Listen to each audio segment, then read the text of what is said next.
Welcome back to the dark side. I'm your host, Brianna. I'm here. This is Dark Adaptation.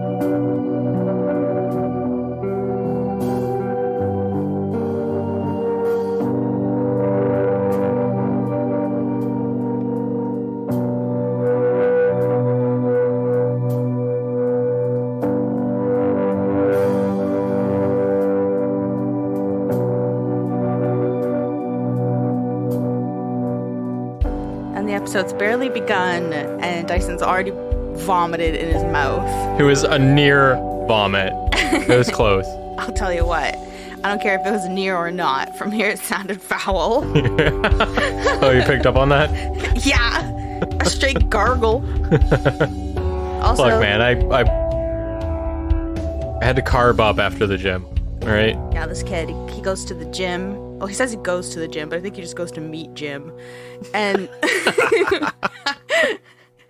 he gets a haircut, and then he thinks he's hot shit. He's introducing himself as I'm here. Like, no one has to ask his name. We all know it. Yeah. You don't disagree with anything I said? No, that was all true. Oh, okay. Yeah. Well, that was easy. Yeah. How can I roast you if you just lean into it like that? I don't know. It's just every time I go to the gym, I always come back smelling sweaty, don't I? Yeah. And I'm like, you just cut your hair. Why is it already messy? It's a new style, new look. What do you think? It's bedhead. All right. It's part 4 of The Crimes of Dellen Millard, which is crazy. Part 4, officially the longest series that we've ever done on Dark Adaptation. Yeah. Yeah. Which is, not an accolade for Dellen. No. None of this is little shit for Dellen. I mean, like, we're talking about him a lot because he's a fucking murderer. Yeah. And this is a partial true crime podcast. And he happens to be at the center of all of this fuckery, but... Yeah, he's getting talked about a lot in the same way that kids in the schoolyard talk about that one kid who eats dirt. Or dog treats. Or worms for money. I knew a kid that did that. Oh, I never seen that. Yeah, he also actually did eat dog treats. Are you But being like serious? That was just like a thing he did. And also like I'm pretty sure he ate other bugs on the side and just didn't tell us. But yeah, no, I'm 100% serious. And that was like grade 8. Oh my god. Yeah, that I was was like picturing you guys like little second graders running around. No. That's too old. Little baby Dyson. I don't think so. Wait, so you were the one eating bugs? Absolutely not. No. You know what? 8th grade makes sense because that's around the time that Dellen was out there eating dog treats. So yeah, what the fuck? You start to go through puberty and you just realize you really need a pet attention. Snack. Oh. Attention. Mm-hmm. No, I don't think you want attention at that time. That's a phase when you're just like, oh my god, you're ruining my life. Leave me alone. No, he 100% wanted attention for that. That was like the room, stop paying attention to me, and then like flicks his emo hair. Just ruined the family computer because you've discovered LimeWire, and you've made it a very curated playlist. Yeah, that consists of Fall Out Boy, Taking Back Sunday, and unfortunately, Metro Station. I went through a phase, man. Metro Station. Yeah. When I got my iPod Nano, Shake It was my top played song, surpassing all the others by like 300 plays. And I recently listened to that song again, and it is fucking dog shit. And Mom, I'm sorry. I had to put everyone through that. Yeah. At least early Fall Out Boy was good. It's all right. I can't really talk shit. Did you say it's all right? No, it's all right that you went through your phase. Oh, it's like, excuse me, early Fall Out Boy, first 3, arguably 4 albums are amazing. And I thought you were going to say, it's all right. It's all right. Everyone, thank you for coming. The podcast is over.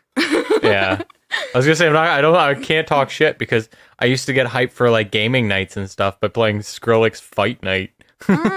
Which, in my defense, I would only play the music video version, and I would fast forward to the part where the announcer starts doing the whole, like, let's get ready to rumble shit. And that's just, like, there's no debate. That's a great, just hype up thing. You just get ready. You just get ready for fight night, and then you just got like some shitty electro music playing. It's great for video games. Anyway, but I went through that whole phase just blasting it. I actually don't know what you're talking about at all. You don't know Skrillex Fight Night? No. I'll show you later. I don't really know Skrillex. There's robots punching each other in the fucking face. It's sick. Okay. Yeah. I love big robots breaking other big robots. It's the thing I learned about myself. Robot. Ever since Pacific Rim trailer came out, and I saw one fucking monster get beamed in the head by a fucking train. Pacific Rim? Yeah, Pacific Rim. The movie? I don't think I've seen it. Oh my god, there's a whole element of my interest that you haven't tapped into yet. Yeah? Well, maybe there's a reason. Are you Googling it? Yes, I'm Googling Pacific Rim. There's in the trailer, the giant robot grabs legions of monstrous creatures grabs a called fucking kaiju yeah. arose from the sea, bringing with them all-consuming war. It's sick. It's got Charlie Day in it. It does. I just saw that Charlie Day. Yeah. And, Oh. And Idris Elba. Oh yeah. I think he's like an anime nerd, and I think this has like anime roots. I don't really know. Oh my god, we're derailing so hard. Yeah, okay, all right. This is gonna be a fucking long ass episode, everyone. So fucking get ready. Fucking ham. Sandwich. Okay, there we go. I found my place. Okay. That was perfect. Okay, yes. Officially the longest series ever. This part 4. It's probably going to be 7 parts. Sorry. And... Not sorry. And yeah, we've got our preamble out of the way. I don't blame anybody if they fast forwarded through that. Still talking about kaijus and robots. Everyone's impatiently waiting to hear what happens next because, I mean, we still got so much to talk about. Steph, I'm talking to you. I know that you're waiting. She's been texting me all weekend, so you're recording, right? You're going to record, right? Because I can't wait for part 4. And I was like, yes, we are recording. Because I told her that you were feeling sick, so we didn't record yesterday. Oh, yeah. Oh. But you're not sick. You got over it. You slept for like 72 hours I drank a whole fucking gallon. A lot. Of orange juice. A lot. I wasn't fucking around. So yeah, we are recording. Here we are. You have your episode. Obviously, you're listening. So let's dive in. We'll start with a recap of part 3. Because it's been a week. Mm-hmm. For us here, it's been 2 weeks because we recorded back-to-back 2 weeks ago. Yeah. So we talked a lot about Dellen's most trusted partner in crime, Mark Smitch, or as Dyson named him, Mark Smitch the prison bitch. Something along those lines. We learned that Mark was sort of the black sheep of the family. He had a criminal record. He was an aspiring rapper. And he earned money mainly by selling drugs and cigs. Everyone remembers he was a rapper, right? Because you remember that straight up fire rap I made you all listen to. This selling drugs and cigs is how he met Dellen. Over time, they grew closer, bonded over God knows what. Mark claims he looked up to Dellen like he was an older brother, you know, that whole spiel. Mark also used Dellen for a place to stay. And Sugar Daddy Dellen bought Mark and his girlfriend Marlena what they needed. Dellen. In exchange, Mark just kind of had to do odd jobs and, you know, missions for Dellen. And Dellen used Mark just as much to do these odd jobs, to do these missions. And he also used Mark for his connections, like when Dellen needed to buy a gun. They stole a lot of shit on their various missions, but a gun was not something that they could manage to thieve. So he had to actually go and buy one. But I couldn't thieve it. they were thieving. They were on missions. Again, remember, they're just grown-ass men running around in the dark with I just want to wedgie them. They're fucking idiots. I want to throw them in front of a moving train. Yeah. So another thing that they could not thieve on their missions was an incinerator. Dellen recruited his friend and Millard Air employee Shane Schlattman to make him an incinerator. That ended up being a bust. But Shane said he tried to ignite that thing and it blew up in his face, basically. So, scrap that. He ended up just buying one called the Eliminator. It's an industrial animal cremator. Yeah, for cattle. Mainly at livestock. Yeah. And Dellen had Shane just customize the shit out of it. It had to be mobile. He wanted it on a trailer. He needed the propane all hooked up that way. It was fucking wild. We talked about Dellen's love of the Baja 500, even though he was dog shit at it. Oh, yeah, I forgot about that. He fucking wrecked the car immediately in the Baja 500. And as we talked about, that seemed so random, but that's actually like a huge part of the story because, as we discussed, that's the motive for Tim's eventual murder. That's why they were looking for that Dodge Ram truck. It needed to be a diesel truck because Dellen, had to be able to haul his trailer with his racing cars in it more fuel efficiently. After Tim's murder, Dellen had to cover up their tracks because he's fucking stupid. And just straight up fucking stupid. And Shane Schlattman's father-in-law, Arthur Jennings, also worked at Millard Air, and he's the one that went into the hangar and found Tim's truck there. And then there was all the drama over that. Shane getting mad that Arthur called Crime Stoppers, blah, blah, blah. Hopefully you remember. If not, go back and listen. Dellen had, while he was covering his tracks, moved to the incinerator with the help of his girlfriend, Christina. And then he also had given the toolbox to Matt the day before he was arrested, when he was feeling heat, you know. So then Dellen is arrested. Mark asked Andrew Michalski, who was living with Dellen and was his friend. Mark asked Andrew to pack up all of the drugs in Dellen's place and bring them to him. And Andrew asked Matt if he could go with him and do this. Matt was pissed. Matt did not like Mark Smitch. He did not want to have to go and meet him, but he wanted to get the toolbox out of his possession because, he finds out in the car with Andrew that Dellen's arrested. He freaks out. He's fucking pissed off. He left that toolbox and the backpack in the maintenance stairwell for Mark to go and get.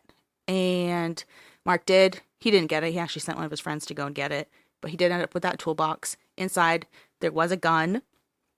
Mark tried to sell that gun. Didn't work, so he says. He ended up burying it. But then he's arrested. And the cops are like, hey, where's the gun? We need it. And he's like, I don't remember. I buried it. And he says he has no idea where he went. He was in a stupor, basically. And ultimately, that gun is never recovered. And finally, when we ended last week's episode, both of these fucking idiots were in jail awaiting their trial for the first-degree murder of Tim Bosma.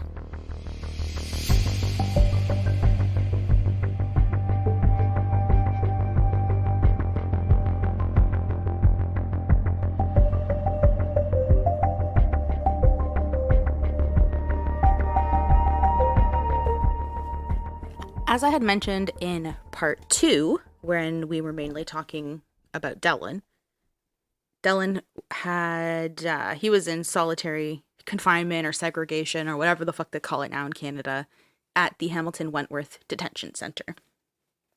So, while he was in this detention center, this afforded him tons of time to plot his trial strategy.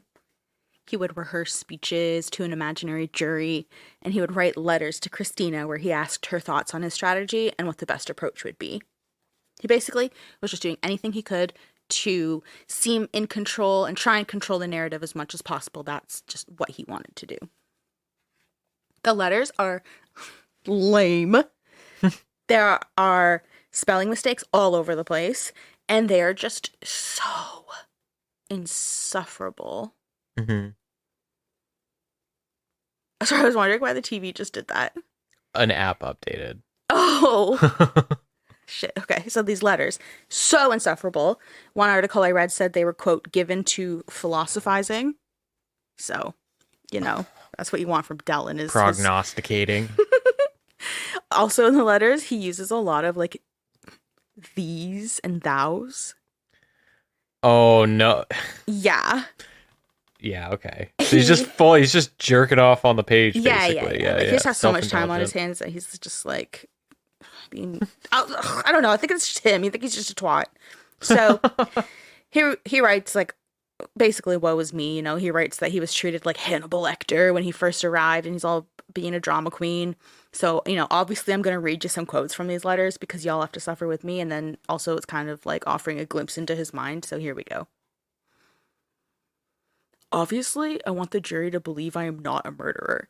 But by what road do I bring them to that conclusion? In this little practice session, I imagine I would have conveyed that I am scared but composed. Do you think that's a good route? Oh my god. To bail or not to bail? That is the question. Will the fates be kind? Will his mates upset his mind? Are you fucking serious? This is actually real. I'm dead serious. I'm dead serious. Do you really just to be or not to be that shit? Yeah, that's what I'm saying. I'm learning about humans, the interactions between guards and prisoners, the system, the posturing, the backstabbing, literally in here. I hope he gets stabbed. Compared to most of the nut jobs in here, I'm me, ha ha. Oh my god. I hate him so much. I know. I'm actually just... He's gross. Yeah, he's just so irritated. You just want to hit him. I'll post some pictures on Instagram so that you guys can check out like more of the letters and actually read through some of them. But, you know, it's vomitous. You're just going to puke in your mouth. So Dellen professes his undying love for Christina in these letters, promises her amazing things when he gets out. He's like, what kind of house you want? Like, we'll have a nice house. Like, I'll buy you a new car. We're going to go on a sailing trip around the world. Like, I'll make you every promise in the world now that I'm not going to be able to fulfill it. Basically. Although he's so full of himself, he probably thought he would get away with it. Oh, yeah. He thought these trials were going to go great and not turn into an absolute joke like they always do when you self-represent.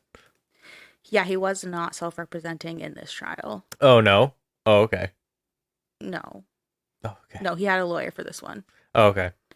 Yeah, this one. So he also tries to learn Ukrainian. So there's like Ukrainian written randomly throughout the letters because Christina could speak Ukrainian. So, yeah. But for every sappy love bomb that he gives Christina, he's still cunning. You know, he's trying his best to control her in the narrative, make her do work for him on the outside, like sort of like damage control. And in the letters, just making sure that their stories are aligned. His letters reveal that he was most worried about Andrew Michalski's testimony because Andrew knew that Dellen planned to steal a truck. They lived together. Their lives are so heavily involved with each other. So you can see in the letters that he was very worried about if Andrew would testify and what he would say. So I'm just going to detour a bit and talk about Andrew briefly. Like I said, he was living with Dellen, and he was helping him search for trucks for sale online. Andrew said that on Saturday, May 4th, which is the weekend before Tim was murdered, Dellen was looking at ads. He, quote, he asked me if he knew of any singles in his area, preferably hot dads. Do you believe that this Nigerian prince will send me $3 million if I just send them 50,000 first? Yes, absolutely. Did you ever get those spam emails? I never got the Nigerian prince one. I was very upset that I never got the cliched one. I always got the Nigerian prince.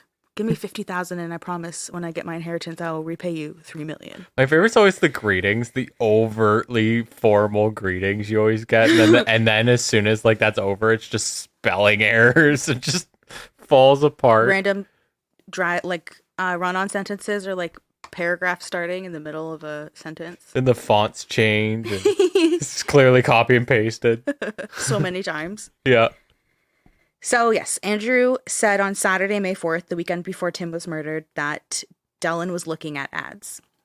Quote, he asked me if he should steal from the asshole or the nice guy. I told him to fuck off. I didn't think he needed a truck. End quote. I think he's full of shit.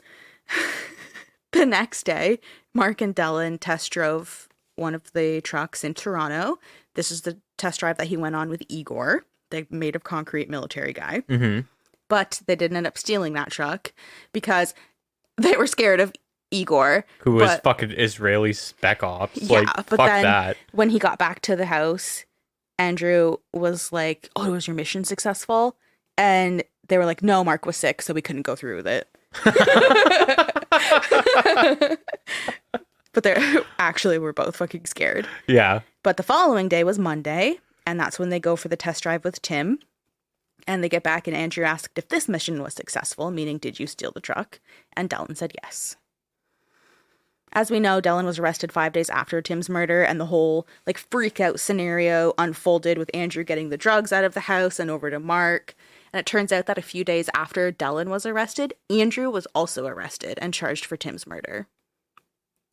At first, he lied and, quote, played dumb when he was interrogated, saying that he had no idea that Dellen wanted to steal a truck. You know, that's absurd. The guy has money. He could just buy a truck. He would never want to steal a truck. That's crazy. I don't know anything. What? I also have no idea about the test drives. And no, I definitely did not help move evidence related to the murder. Are you kidding? That's crazy. And, like, they haven't even talked to him yet. They just have him in the room. They asked if he wanted water.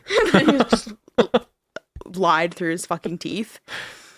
So he ended up going back and coming clean 2 weeks later, and he admitted to the police that he did help get rid of drugs and the toolbox. Adamant he had no idea what was in the toolbox. I don't know if that's true or not. At this point, I don't fucking trust any of these people. No, if you're associated with this guy in like any way, you're fucking dumb as shit, first of all. Yeah. And second of all, you're skeezy. Mm-hmm. You're just like, you probably just leave a trail of grease from every which way you come because you're just such a fucking greasy fuck. So, yeah, he lies the first time. He goes back. He's like, okay, fine. I got rid of the drugs and I moved the toolbox. And the charges for his involvement in Tim's murder were ultimately dropped. So, I'm talking about this for a couple of reasons. One, it shows that Andrew knew a lot about Dellen's plans, which is why Dellen was so nervous in his letters about Andrew's potential trial testimony. And I was thinking about it, and it kind of also adds credence to those early days of investigation when Tim was still missing, and the police kept saying that there was potentially a third person involved. And I'm wondering if that was referring to Andrew, who had like been initially arrested and charged not long after Dellen. So, I don't know. I was just kind of like thinking, maybe that has something to do with it. Yeah. Also, I'm curious if Andrew knew more than what he divulged to police, and he instead like kept his involvement and the information he knew as minimal as possible so that he could broker a deal and have his charges dropped. That would make sense, yeah. Because we find out soon, like, Andrew does testify at trial. Like, Dellen has a right to be nervous. And I'm like thinking, were his charges dropped in exchange for his testimony? And that's why Dellen was so concerned about what Andrew would say under oath. Yeah, I can see that happening for sure. Something else I want to add is about the toolbox. So last week in part 3, I said that I wasn't sure about the whole toolbox situation. Like, if Andrew assumed that Mark wanted it or if Mark specifically asked for it. I was like, I don't really know how that all went down. Well, according to a CHCH article that reported on Andrew's trial testimony, it says, quote, "The jury saw the later text message from Smitch. Tell him where it's at and ask him to bring it to me with the other thing." He was asking about Matt Hagerman, who got a yellow toolbox from Millard shortly before the arrest and was asked to hold it for a couple of weeks, end quote. So Mark asked for it. Yeah. Just wanted to clear that up because I was like, I don't fucking understand how they would have known to get the toolbox or why they would if they just assumed it's because it always had drugs in it. It's like, no, it's because fucking Mark asked for it. Yeah. So there we go. Cleared that up. Yeah. So that was a little bit of a detour, but you know, Andrew is a part of this. I also found it interesting that he was arrested and charged with Tim's murder as well. I had never heard that before. So when I was like diving into this, I was like, what? No way. Is that the third person? I'm so confused. Yeah, I don't remember hearing anything about something like that. No. So I just think it all points to charges being dropped so that he would, you know, quote, come clean. I don't think he told them everything. I think he kept his involvement minimal. And I think that the charges were dropped in exchange for him to testify. I really believe that. I mean, maybe that's exactly what happened. I did not find that information, but that's how it seems to me. So back to Dellen in prison and his dumb fucking letters. In the letters, Dellen asks Christina to get close to Andrew and feed him stories that he should give as testimony. Quote, "I love him. I know he loves me. He has a loyal heart. if he knew that his words were gonna get me a life sentence, he would want to change them. Show him how he can, and he will change them. I fucking hate this guy so fucking much. Me too. I have to give him that dumb voice. It's the perfect voice for him. Especially because it sounds like a fucking stooge, Yeah. and he thinks he's like a fucking intellect. Yeah, he's a fucking idiot. He's philosophizing. Fucking dilettante. That's what he is. He's gonna Google that and then be like, I always knew what that was. I'm a savant. Oh Lord. Dellen also tells Christina that when it's her turn to testify, she has to say that Mark knew the Bosmas prior to the test drive and that he acted alone. And he says that Andrew can say that Dellen was not there for the test drive, that he was just like at home with him. It's so pointless because there's the cell records that like show that his burner and his phone are traveling in the same fucking place. Which is my favorite fact out of this whole thing. Steph texts me like cackling about that too. She's like, what a fucking idiot. What is the point of a burner phone? If you fucking take it with your regular phone. So there's that. There's also like surveillance. There's his SUV parked nearby. Like it's a stupid route to take. You're put there no matter what. Mm-hmm. So the reason that we have all of this information from the letters is because police found them when they searched Christina's home. In the letters, Dellen would hammer home and make it clear that after reading each one, Christina had to destroy it. And clearly she didn't. They weren't even supposed to be communicating. There was a court order forbidding it. There was like a no contact order. But it appears that Dellen's lawyer was smuggling them out to Christina and then back into Dellen. Now, this is allegedly because the lawyer insists that he would never do that. But like, how the fuck else did they get there? No idea. And there's a photo that will be posted on Instagram as well by the time you're listening to this. And it has like, it's one of those like typical orangish file folder envelope things. And it looks like it says like privileged property of that lawyer or whatever. Oh. And like, I don't know how else they would have gotten in and out. That's gotta be real bad news if he got caught with that. And I can't really find anything else on it. I also didn't look too hard, but it comes up again later, this like smuggling letter thing. So I'm saying allegedly because the lawyer's like dead ass. I did not. Yeah. But I mean, who knows? Yeah. So Dellen obviously destroyed the letters that she sent him. So we don't know what she said and how she felt about his pleas for her to like go and lie and like campaign these people to lie for him and manipulate people and evidence. But she claims that she refused to acknowledge any of it, that she realized that she herself was being manipulated. And, you know, that's just what she says. Quote, I was madly in love with him, but I wasn't sure how he felt back at me. I kind of felt like I was being played. Those two statements are fucking polar opposites. I was madly in love with him, but I don't know if he was in love with me. And like, I think I'm being played. Oh my fucking God. Jesus Christ. Yeah, you were getting fucking played, genius. And I don't know. Get some self-respect if who you love is Dellen Millard. To be honest, I think that everyone around Dellen is just full of shit, especially Christina. Like, that's just my opinion, but I think that she's a horrible person. And she helped him move the incinerator. She delivered that toolbox right alongside him to Matt Hagerman. She let him use her phone to communicate with his fucking cronies about their missions and hiding evidence when Dellen felt heat. She admits during her trial testimony that after Dellen was arrested, she went to his mother's house to wipe fingerprints off the trailer. She claims that she did that because her and Dellen's mother had touched it, so she was worried about that. But who the fuck knows? Because everything she says is to cover her own ass, and she's saying what she has to say to keep the spotlight off of her as much as possible. And, like, I try to keep my opinions to myself, to the side when I'm, you know, writing and researching and telling you guys the story. But, like, oh my God. I hate these people, and I cannot stand them. And I think they're all full of shit, and I think all of them knew way more than they admit to. Obviously, to, like, protect themselves, but I just fucking can't stand it. Everyone knows that kind of, well, I can't say everyone, but like I for sure grew up where there was just that pocket of like friends, not my friends. They were all just friends. There was like that little group or clique or something that were all just like this.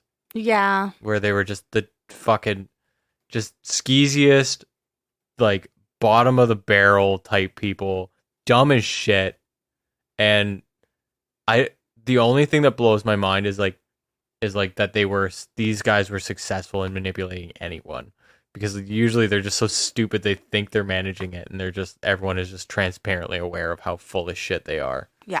But I mean, like Dellen is definitely the one that's manipulating everyone, and all of these people are allowing the manipulation for the most part, because like Andrew Michalski has even said, like, you know, being friends with Dellen had its perks. Yeah. But like they're all just full of shit. Yeah. They're all idiots. Even Dellen is a fucking idiot. Mm-hmm. Who brings their cell phone alongside their burner, you stupid ass? So yeah, had to rant there because I'm like, you're fucking full of shit, Christina. You knew exactly what you were doing. Probably patting himself on the back like, oh, yeah, they'll never catch me on those call records. And then someone was like, you know they have like GPS in them, right? Huh? What was that? What'd you say now? Okay, so while we're still like on the topic of fucking Christina, I'll just get this out of the way now. In December 2016, Christina's trial was set to begin for obstruction of justice for her roles in moving and destroying evidence and for communicating with Dellen when there's a no contact order and not turning any of the letters over to police. But she ultimately pleaded guilty to avoid a trial.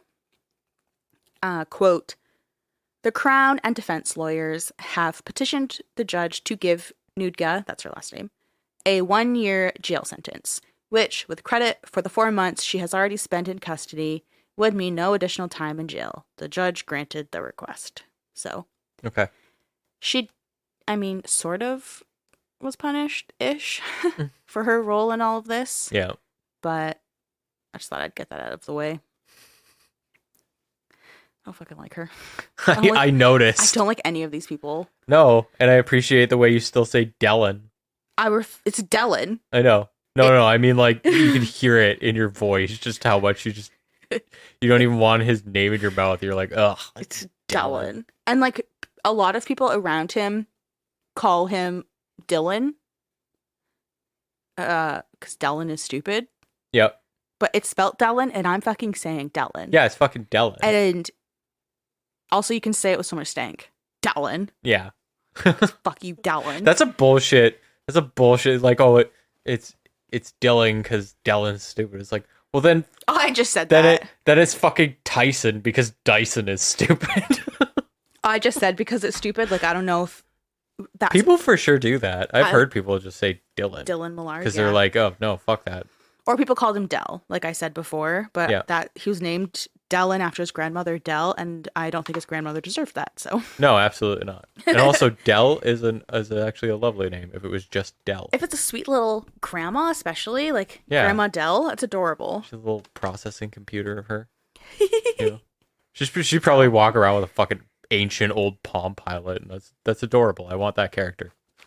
I want that for someone. So that's why I'm not calling him Dellen or Dylan, even because he's like, it's pronounced Dylan, whatever. Nope. Dellen. Not happening. So, okay. Christina, she had been saying, I did not entertain anything Dellen said in his letters, and like I knew I was being manipulated. That's where we left off before I went on a tangent about Christina. Dellen was used to getting his way. Dellen was used to getting his way and having everyone around him do his biddings because he made his friends feel untouchable. So he assumed his wishes would come true, and Christina and his friends would lie under oath to protect him. As we are all well aware of by this point, based on everything I've told you in this series, there's mountains of evidence against Dellen, including his own letters at this point. So he never stood a chance of convincing a jury he was innocent of murdering Tim Bosma. Therefore, neither did Mark. And good fucking riddance. Yeah, fuck those guys.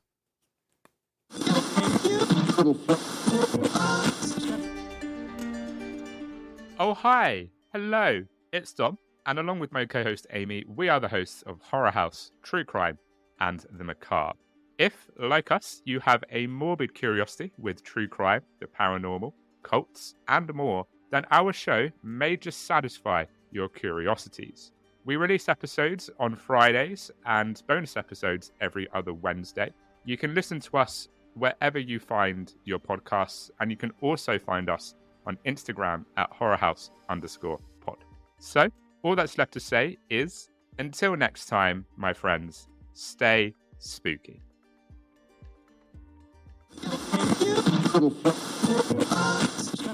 Jury selection for Dellen Millard and Mark Smitch's first-degree murder trial of Tim Bosma began on January 18th, 2016 at the...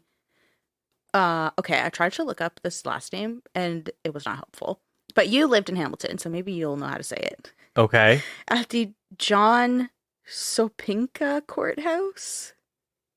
Oh, yeah. Okay. Yeah. I know what you're talking about. John Sopinka. Sopinka? I thought so. Okay. Yeah. I don't know. It looks like I've been there. That's the funny part. Yeah. it's on King Street. Or Yep. King Street East. Yeah. Okay. Yeah. But I was like, Sopinka? I have no fucking idea. Sopinka? I think it's Sopinka. Sopinka, that's what Yeah. I thought too. Yeah. Okay. So it was at the John Sopinka Courthouse in Hamilton on King Street East, as I said. It's the Ontario Superior Court of Justice. Yeah. It's kind of ritzy when you walk in there. On the outside, it didn't look too bad, you know? And I was like, wait, this is King Street? What? It does. You know what it kind of reminded me of? Is Like it- what? Is it near the City Hall? Yeah. Okay. I think it's no. It's further down. Okay. Yeah. Wait. I think it's near Old City Hall. I don't know. Yeah, it's got that. I know. I They've just heard got King the- Street and I was like, whoa. Yeah, I know. It's not that bad in the area. Like, it's not that bad for King Street, so it's pretty good. If you kept going down that road though, ugh. Like Yeah. definitely ugh. That's where I lived, and it was terrible. Oh, Yeah, it was bad. Sopinka. When you walk in there, it's like an episode of Suits. I bet they filmed there. I bet they did actually. Yeah, I know that was mainly filmed in Toronto, but you know, sometimes they go surrounding areas. yeah, they go to Hamilton a lot. So it was held. That's where the trial was held, at that courthouse. And 8 days later, January 26th, jury selection wrapped up, and the trial began on February 1st. So basically, how I'm going to talk about this is because, like, God, there's so much to talk about for the trial, but then we would just be here forever. So what I'm going to do is tell you guys the sort of like arguments / theories for what happened that night and who's responsible, like the night that Tim was murdered. Mm-hmm. And then we'll go over what the jury was shown and like who they heard from testimony wise and stuff like that. So I think that's how we'll do this. So at trial, Mark and Dellen each had their own lawyers because the trial was held together, but they each were represented by their own lawyer. Mm-hmm. And the Crown all presented different theories of what happened that night. Naturally, Mark and Dellen each tried to blame each other for the murder. Of course. So then that means that there's 3 versions of events in the trial, because there's technically 4, because then there's actually what happened. These poor fucking jurors I know. sitting through this shit. So, according to Dellen, he insists that him and Mark had planned to test drive Tim's truck, and if Dellen liked it, they would return later for a mission. So they would return and steal it. Mm-hmm. But all that went out the window during the test drive. Dellen claims they drove to Ancaster together in Dellen's SUV and parked it at the entrance of a farmer's field near the Bosma home. So the Bosma home in Ancaster was on Trinity Road South. Mm-hmm. So that obviously runs north to south. Mm-hmm. And then the farmer's field was on Book Road, which runs east to west. So Trinity Road South and Book Road make an intersection. Yep. And they parked near that intersection and then walked south to Tim's house. Oh, okay. So just to kind of picture it. Yep. Which is why they arrived on foot. Yeah. Okay. So that's when they arrive and they say, like, Dellen's like, oh, like, we were just dropped off by a friend who went to a nearby Tim Hortons, but they actually had parked there and walked. Mm-hmm. Dellen claims that all three of them were in the truck. They're cruising along Highway 403 when he looks over his shoulder and sees Mark pointing a Walther PPK handgun at Tim and saying, "We're going to take the truck." Tim grabbed the gun, trying to wrestle it from Mark, but during the struggle, the gun goes off, and the bullet hits and kills Tim, shattering the front passenger window. That is so clearly bullshit. Dellen pulled over. He was shaken, and he was furious that Mark would do this. This was not part of the plan. He claims he wanted to call an ambulance, but Mark said there's no point because Tim was already dead. So instead, they drive back in the direction of the Bosma house to retrieve Dellen's SUV that's parked near the field, and they kind of talk about their next steps because Dellen was petrified that he would be blamed for the murder. So they agree that they have to cover up the crime by driving to the hangar in Waterloo to begin discarding and burning evidence. Dellen drove Tim's truck there, and Mark drove Dellen's SUV. It's airtight. Airtight. 100% believable. Okay. Any problems with this story? None. None at all. All right, so Mark's version. Yep. It starts about the same as Dellen's. Him and Dellen had planned to test drive the truck, and if Dellen liked it, they would return and steal it, but it all went out the window during the test drive. Except, Mark says the test drive had barely begun. They were not cruising along the 403. All three were in the truck, and they were only a short distance from the Bosma house when Dellen announced that he had gotten a text from the fictitious friend who had dropped them off at Tim's. After announcing the fake text, Dellen pulled onto the shoulder of Book Road, just past the entrance of the field where the SUV was parked. He told Mark to get out of the truck and into the SUV with their friend. So Dellen was pretending that the friend that dropped them off was waiting in that SUV. Mark takes the hint. He hopped out. He went into the Yukon, which the keys were left inside the cup holder so that he could just take off in the SUV. And he followed Dellen, who was still driving Tim's truck with Tim in it. He followed Dellen for a short distance when Dellen suddenly swerved to the side of the road and stopped. Mark pulled over behind him, saw Dellen get out of the truck and shove a gun into his stupid fucking satchel, and Mark got out too, and Dellen said, "I'm taking the truck," then went to the trunk of the SUV that Mark was driving and opened it. So while Dellen was rooting around in the back of the SUV for whatever reason, Mark made his way to the passenger side of Tim's truck and saw that Tim was face down on the dashboard covered in blood. So he yelled, "What the fuck is going on?" And Dellen told him not to worry while, quote, looking like a lunatic. Dellen told Mark to get the license plates belonging to Dellen's red Dodge 3500 from the back of the SUV and swap them with Tim's. And Mark was panicked and afraid and shit in his little pants, and he just did what he was told. Mm-hmm. Next, Dellen drives Tim's truck to his farm property in Ayr, and Mark follows in the SUV. At the farm, they attach the incinerator to the truck, and Dellen tells Mark to help him put Tim inside the incinerator, but Mark says that he couldn't because of a shoulder injury, so he was feigning an injury so that he didn't have to help put Tim in the incinerator. Right. And he later says that he did lie about this. He just did not want to see the body or be anywhere near it. Yeah. And Dellen was like, "Fine, go open the gate at the entrance to the farm then so we can leave." So Mark heads over there, heads over to open the gate. Mm-hmm. And then he gets it open and he returns to Dellen. And Tim's body is nowhere to be seen. So I guess that he had gotten him into the incinerator on his own. I don't know. I didn't see Tim's body. The two then drive to the Millard hangar where Tim's body is incinerated and the truck is stripped. Okay. That's Mark's version Wow. of events. Do either of them have back problems? I know one of them might have a shoulder injury. I'm not sure. Okay, I was just wondering how they managed to do that while shoveling so much bullshit. That's amazing. Holy fuck. Tell me what I can't wait to hear what the Crown fucking just dumps on them, though. The Crown, okay, I'll tell you what the Crown said, and then I'll give my opinions after. Okay. So, the Crown, or for our American listeners, the prosecution. Yeah. Because, yes, we still think that the Queen is coming. Yeah, I remember the whole, revolution you guys had? We didn't.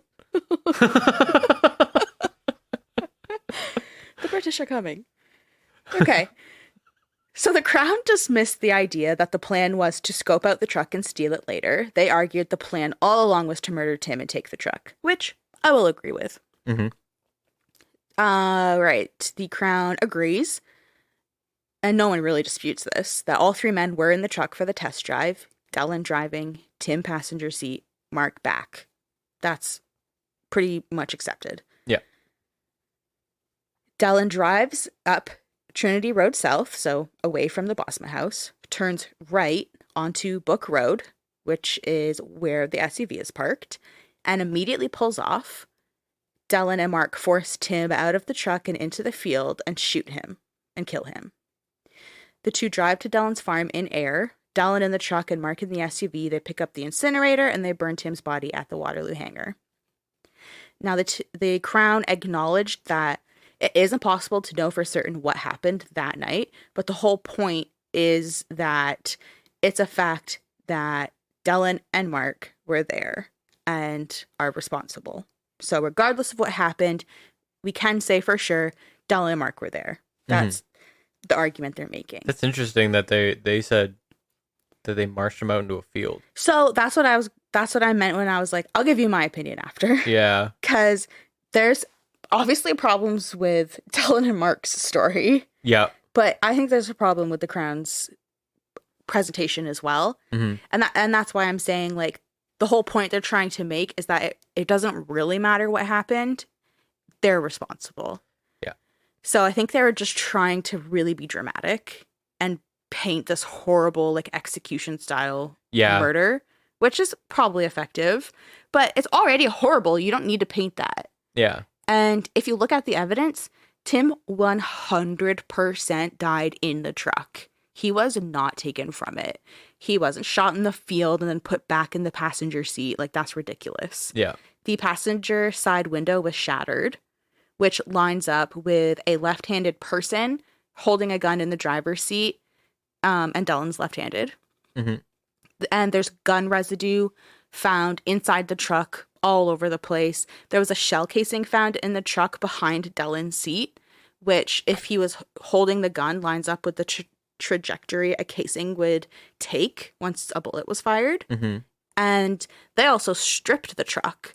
Like, the seats were missing and burned in the farm field. Why would they do that? Likely because they were covered in blood because Tim was shot inside of the truck. Yeah. So I do think they were just trying to paint a very dramatic picture to really make an impression on the jury that this man was taken from his family in his own truck, marched out, and brutally murdered. Mm-hmm. And I mean, it was probably effective, but it's just... So the Crown was playing the game. Oh, for sure. Basically. I'm just like, that's your opening statement, like, for how this went down. But then you're going to have to talk about all of the evidence, which clearly shows that Tim was in the truck. I want to imagine that, like, the Crown, like, the Crown got together and was just like, okay, right, I just want to, like, they're going to be dumb. I think we can get away with, like, no one's going to like these fucking idiots. They're stupid as shit. Yeah. So, like, let's just make it really fucking dramatic. It doesn't really matter, okay? They were like, they marched him out into the field. Yeah. And I think that's, they can kind of get away with that because they close their theory by saying, in the end, we don't know what happened. Yeah. Maybe it went down like this, maybe it didn't. But we do know Mark and Dellen did it. So you can make that impact while saying, maybe it didn't even happen that way. Yeah. Well, I mean, like, the people they're prosecuting are so untrustworthy. Exactly. That all it just of these people, honestly doesn't matter. All of these people are fucking full of shit, especially Mark and Dellen. Are you kidding me? Yeah. These two are, like, just turds. Yeah. And just with how much time I've spent with this case and how much research I've done, I do actually think that Mark's version is closest to the truth. I think that he absolutely diminishes his role and he omits certain details. Yeah. He's 100% more involved than he made himself out to be, but I do believe that his story is the closest to the truth. I do too. I think he probably helped with the incinerator thing, though. Oh, of course he did. I don't think he was scared for his life because I think he fucking planned this shit too. He knew the plan. Yeah. But yeah, he knew the plan because they went on multiple test drives, and they were supposed to take Igor's truck, but quote Mark was sick. That they knew exactly what they were going to do. I agree with the Crown. Shoulder injury. Couldn't I do it. agree with the Crown that the plan was never to scope it out and go back and steal it. The plan was to fucking kill this person, whoever it was, take the truck. Mm-hmm. And Mark 100% knew that. He was in it. He was game. This isn't the first test drive they went on. He fucking knew what he was doing. Mm-hmm. But I do think kind of how he laid it out, Tim not dying very far from the home and getting into the SUV and following and seeing the truck swerve, like, I do think that's more the truth. Yeah. Again, can't trust any of them. Yeah. I just think that is more accurate than Dellen's. Yeah, telling. even to the detail where it's like I saw the truck swerve, and it was because like you just drawing the weapon, make it swerve a little bit. Like, I don't think the guy's got a brain power to clearly the guy's an imagine idiot. The scenario to that degree. You know what I mean? So I've even seen like footage where it's obviously just like somebody filming on a cell phone, mm-hmm. and it's like silly, like filming each other at a party or like filming the dog or something. Because like I said, Dellen had a dog, mm-hmm. and you can hear Mark talking in the background and like telling a story or something. Yeah. I couldn't even tell you what, because he's just so dull to listen to. Yeah. So even in these videos where he's rambling on about stuff, you're like, how? No wonder somebody is recording a dog chewing on something. Is because you're so fucking boring. And he doesn't use any real words. He doesn't have any substance to what he's saying. Yeah. Like, he's just fucking dense. Yeah, he's honestly. So I can't imagine him making up a very good story. Unless he was prepped by his lawyer to say that story.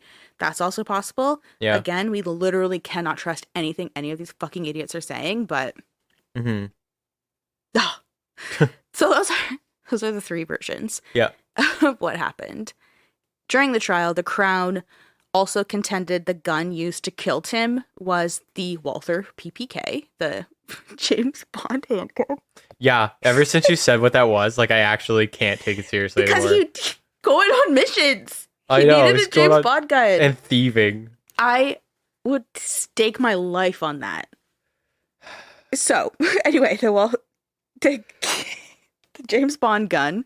This is shit like 10-year-olds do. Like, they play, like, army together. Like, this is not... Me. Yeah, like, this is not fucking real life. These guys are just fucking stunted. They are stunted, I agree. So, the Crown contended that the James Bond gun is what was used to kill Tim. And this is the gun that Matthew Ward Jackson sold Dellen. That's the guy that I said that you said has a Gerber baby face. Oh, yeah, yeah. Holding the, quote, gun. That's obviously just a fucking pipe. That guy. Yeah, that was so clearly a pipe. I don't know like, what the fuck. painfully so. It had a bowl and everything. Go Google just Google his name, Matthew Ward Jackson. And any article that comes up where it's talking about him in this trial and whatever, they use that same photo that I had posted. And the caption is always, poses with a gun. It's not a gun. It's so clearly not a gun. It's so, like, incorrect. I don't know who's fucking writing those things. I've literally used a pipe like that. Yeah. It's ridiculous. So while we're on, I put MWJ because I didn't want to type Matthew Ward Jackson anymore. So while we're on Ward Jackson, that's easier to say. Yeah. I'll just kind of skip ahead here to get it out of the way, and then we don't have to talk about him anymore. Okay. He was eventually sentenced to 11 years in prison after pleading guilty to 9 charges relating to gun possession and trafficking. So among those charges were the sale of the Walther PPK that he sold to Dellen. Mm-hmm.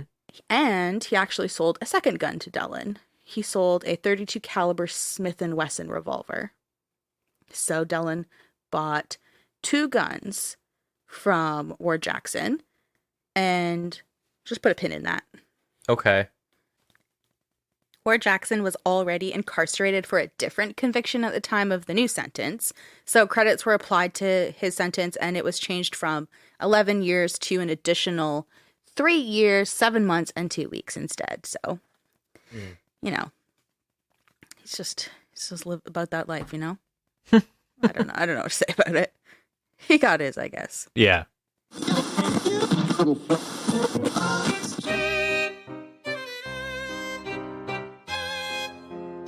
Do you like horror movies? Do you like hanging out with your friends? Do you like having a laugh? Do you like podcasts? Well, you should check out our podcast, Spoils of Horror. We're not a review show. We're a horror movie hangout where we talk about movies that are lost, forgotten, popular, and bizarre, all in the scary realm. You can listen to our podcast while you're doing just about anything. You could be washing your dishes. You could be washing your cat. You could be washing your genitals. All forms of genitals accepted.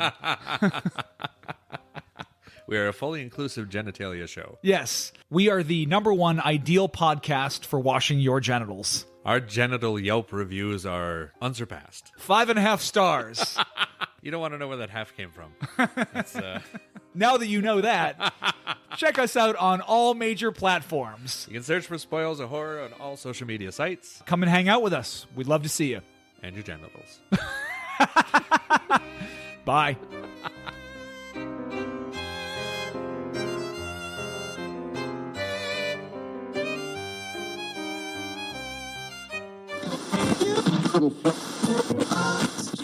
So like I said, I'm not going to go into every single detail of what the jury saw and all of the witness testimony, but I have like essentially cherry picked what I'll share that they saw, just based on what is relevant to the story.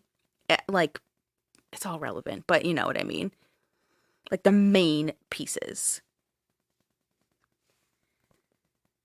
The jury heard from character and eyewitnesses.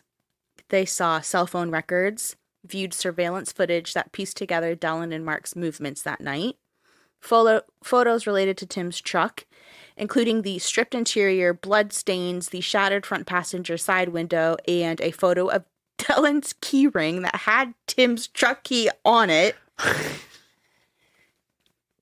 Dyson's just holding his face. Oh. Yeah, so they also saw evidence of phone and computer records, including search histories and conversations about obtaining a truck, messages and photos related to other missions, and then photos of stolen property in the hangar from said missions, forensic reports and photos related to the incinerator and Tim's remains, and they saw DNA and finger and handprints found on and in the truck that belonged to Dellen, as in the hand and fingerprints belonged to Dellen, not the truck. Mm-hmm. Yeah, gotcha. So, there's honestly, there's so much more that the jury saw and heard. Mm-hmm. And I highly recommend that you check out The Mob Reporter on YouTube, because he has nearly 100 videos about the Tim Bosma trial. Remember that one night I just sat there and looked over at you? My eyes were probably like bloodshot, and I was like, I finished them all. Oh my god, yeah, you just turned around. Like I just looked over my laptop. You're like, turns I thought you around. were playing RuneScape. Yeah. And I was like, I watched all of them. And you're like, how many is there? And at that time I had watched like over 70. Oh my god. They're not really long though. Like each video, it depends. Like the shortest video could be like a minute and a half. And then there's some videos that are like 12. But honestly, The Mob Reporter. It's also Several hours. Yeah, it was several hours. Yeah. But it was so awesome to see. It's there's no like audio from the trial. It's mostly like what they saw.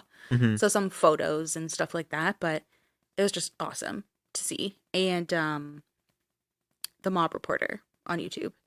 It's also going to be linked in our sources, which are on our website, darkadaptationpodcast.ca. So yeah, if you're like, I need to see all of this shit, go to The Mob Reporter, because damn, that was helpful. Mm-hmm. Some of the key witnesses that the jury heard from in the trial were Charlene Bosma. She actually was the first, so she opened up the trial basically with her witness testimony. And she was like, when they wheeled in her son, she was like, "Don't listen to him. He's a fucking liar." God. I had to bring Pig Woman into this somehow. I wish that there was some sort of continuity for the Pig Woman, but I'm sorry, it's just the two-parter. Yeah. Nothing else about her. So, Charlene Bosma They, as in the jury, heard from Christina Nudga, Marlena Meneses, who's Mark's girlfriend, Mm-hmm. Arthur Jennings, that's the guy that found the truck in the hangar, Igor Tumenenko, we know who Igor is, Yep. and then Andrew Michalski, and Dellen was probably crapping his pants. That's just some of the witnesses, like the key witnesses. So Andrew testified about his friendship with Dellen, how being his friend had its perks, and how when it came to missions, he didn't really want to do them, but he did. And since not being around Dellen, he's lived a straight and narrow life. All his bad behavior was from being around Dellen. Yeah, okay. Right. That's so fucking bull. Think of that what you will. I'm just still imagining sitting in the on the jury bench and just being like, these people are grown adults. Yeah. What? I'd be like, why am I here? I understand that this is like a whole civic duty thing. They give you that spiel like 30 times. But I would still be like, I'd be okay if they just fucking just threw him away. Just be like, you know what? We don't even need a juror. I agree. Not one.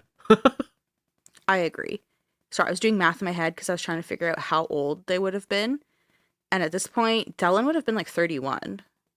Or almost 31. He would have been like 30. I'm fucking 31. Yeah, so Dellen would have been 30. Sad. I don't know how old Andrew Michalski is. Also, I don't know if it's Michalski or Michalski. I've heard both. But when I watched CTV News, then mostly were saying Michalski. Also, who the fuck cares, actually? Yeah. So it's 2016. So yeah, Dellen would have been like almost 31. He would have been like 30 and a half. That's fucking so And sad. I can't imagine that Andrew was much younger. So yeah, these people are grown. This is pathetic. That's what I mean. And I'm saying, like, all these grown-ass men running around in the dark with walkie-talkies doing their their PPKs. Fucking losers. It's so painful. So yeah, he's like, I've been on the straight and narrow since I haven't been around Dellen. Like, it wasn't me, it was Dellen. He's a bad influence on me. Oh my god. He also admitted on the stand that he had been helping Dellen look for a truck online, and Dellen confirmed to him that he had gotten one, and he admitted Mark asked him to get the drugs out of Dellen's house after Dellen was arrested, and he obliged. All of that. On the stand, he was like, yeah, sorry, I lied, and this is what I helped with. And I fucking doubt that's all. But I'm standing firm in my belief that this motherfucker brokered a deal in exchange for his testimony. That's my opinion. I'm not saying that is the case. For legal reasons. Allegedly. Yeah.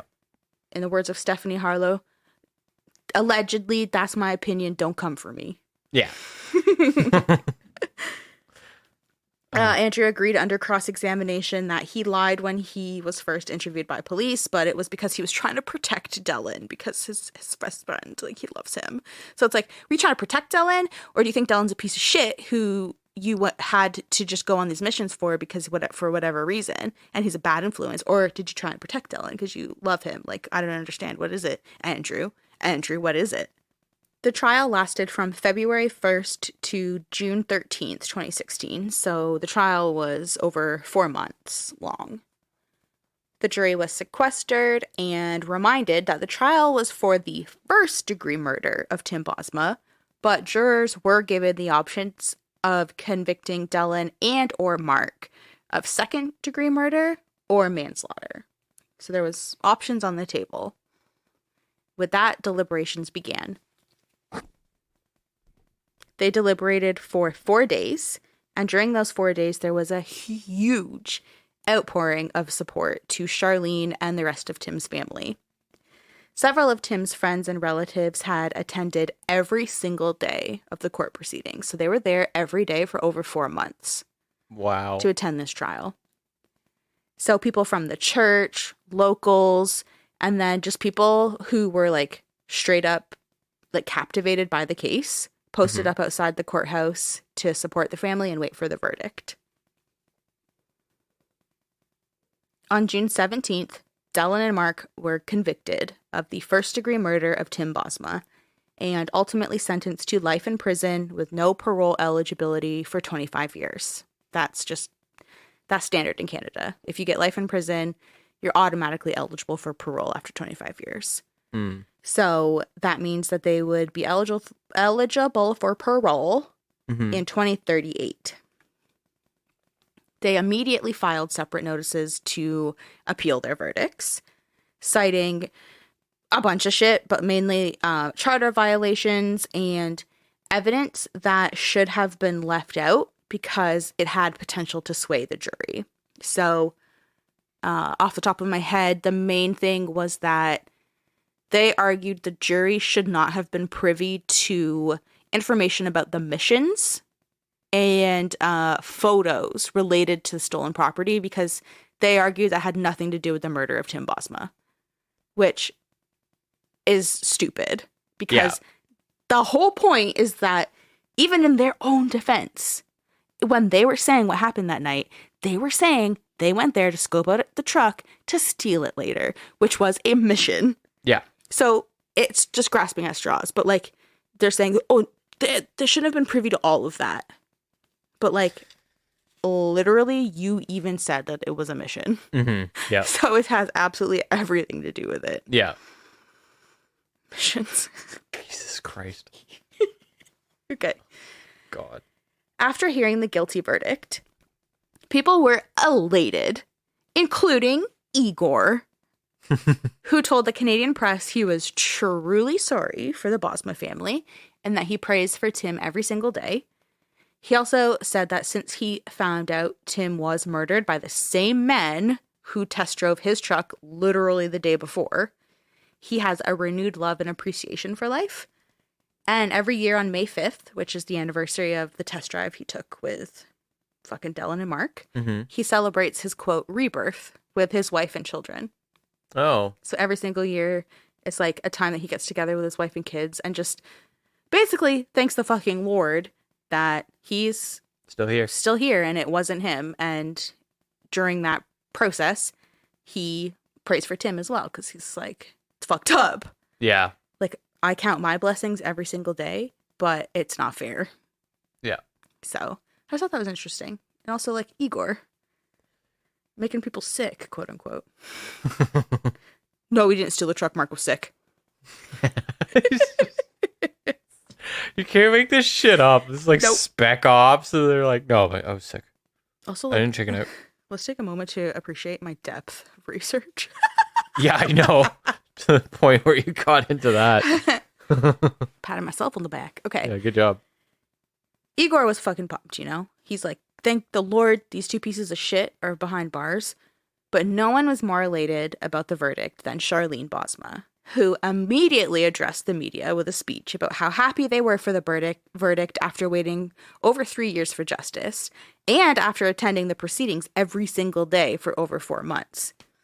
So again, Charlene, fucking badass bitch out here. She's like, guilty verdict? Excellent. That's sick. 1 minute. Gotta go address the media. Yep. Like, she doesn't miss a beat. Oh, yeah. She's like, I 100% have to dunk on these fuckers. Hold on. I think Charlene is just amazing. Yep. I can't believe how just an ironclad woman. Just fucking rock. I would just be like in shambles in my bed, like nobody even look at me. I haven't showered in 9 years. And she's like, but your husband was only killed like 2 weeks ago. Oh. Well, it's been a hard life. He's dead? What? I haven't left my bed. I have not showered. I don't know these things. Okay, that has nothing to do with this. Wow. Okay. That's what I would be like. Yeah. Meanwhile, Charlene has just been out here advocating for her husband, being just a beacon of light for her family, addressing the media whenever she had to, or the chances she could. Just damn. Charlene Bosma, man. Yeah. Love this woman. So, she said that they were happy with the verdict, but she did remind everyone that Tim was murdered. He's gone forever. Nothing could bring him back. So, her family's journey wasn't over yet. Yeah. Do you know who else it wasn't over for yet? Oh, no. Who? Dellen and Mark. Right. Yeah, because their journey also they're- isn't over yet. there's shit stains and there's still more things to bring to the courts. That's right. If you'll remember way back in part 1 of this series, I had mentioned that the candle lighting ceremony held in Tim's honor in Brantford was on the evening of May 17th, 2013. Now, something I did not mention at that time was this. The same day, Toronto police reopened their investigation into 2 of their cases. The first was the supposed suicide death of Dellen's father, Wayne Millard, and the other was the disappearance of Dellen's ex-girlfriend, Laura Babcock, who disappeared from Toronto less than a year before Tim was murdered. Fuck these guys so hard. I know. Well, fuck Dellen. And I bet you guys are about to say, you know what, and fuck you too, Brianna, because you have to come back next week for part 5 to hear about Laura Babcock's disappearance. Fuck you, Brianna. But we did it. I mean, that's the case of Tim Bosma, the absolute fuckery that went on there, and the trial, and at least these 2 stinking shit stains have life in prison for murdering Tim Bosma in cold blood. And I mean, I have said it's not over yet. There's these 2 cases, Dellen's father and Laura Babcock, that have been in the background while all of this is going on with Tim's case, has been reopened and reinvestigated. And we'll talk about Laura's first, but that'll be next week.